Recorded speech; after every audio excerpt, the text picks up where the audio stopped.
Welcome, Brett Crowther with Charles Schwab, and I want to show you something you may not be familiar with the MACD as an indicator.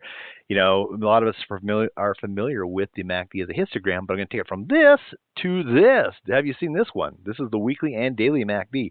And one of the challenges traders might run into with the MACD or any indicator for that point is, you might get a signal here, like a bullish signal right here when it starts off into a run, but later on as the run maybe gets longer, it gets these whipsaws, right? It's like out, in, out, in, out, in, and just, kind of gets beat up. And so one way to possibly help that is to go to a longer time frame. And we're going to get here, but let me show you just a little bit more before we do that, okay? So what I've done here on this graph is I've added the two lines. And so basically this is the MACD itself. We're just looking at the histogram, which is the difference between these two lines. And this is the daily one. But I've also taken that and added the weekly one, which is, just taking the 12 and times it by 5, so we get 60, and the 26 by 5 is 130, and then 9 is still the exponential of the lines that it creates. And so we have a shorter and a longer one, and sometimes, people will look at something like taking a crossover when it's confirmed by a longer time frame, right? And so maybe not get out unless we get this crossing as well. Okay, but that can be done.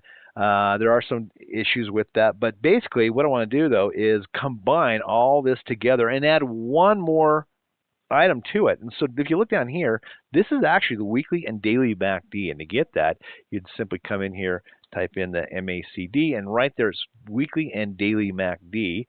And one adjustment needs to be made is you do need to come over and just make sure it's has show plot clicked, because that's not done by default. So just make sure that's on there. And what this is basically the red line is a weekly one, and the blue, the yellow one is a daily. So we already have those two on there, and the blue one is a combination of the two. So let's hide the other two since we already have them. We don't need it taking up that real estate. And let's just talk about this for a second. Again, I'm going to put a link into a class that goes into a lot of detail on this.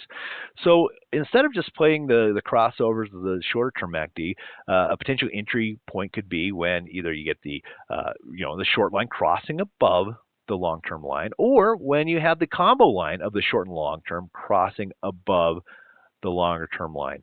And then when you see a cross again, maybe the short term crossing below the long term, or maybe something different like the combo crossing below the long term, use that as potential exit signals. And again, it can be combined with other types of technical indicators. It can be combined with looking at support levels and stuff like that. But we'll go into a lot more detail in the class, so check out the class that Ben does. But hopefully you'll look at this new twist, or maybe possibly a new twist on that indicator. Thanks for joining.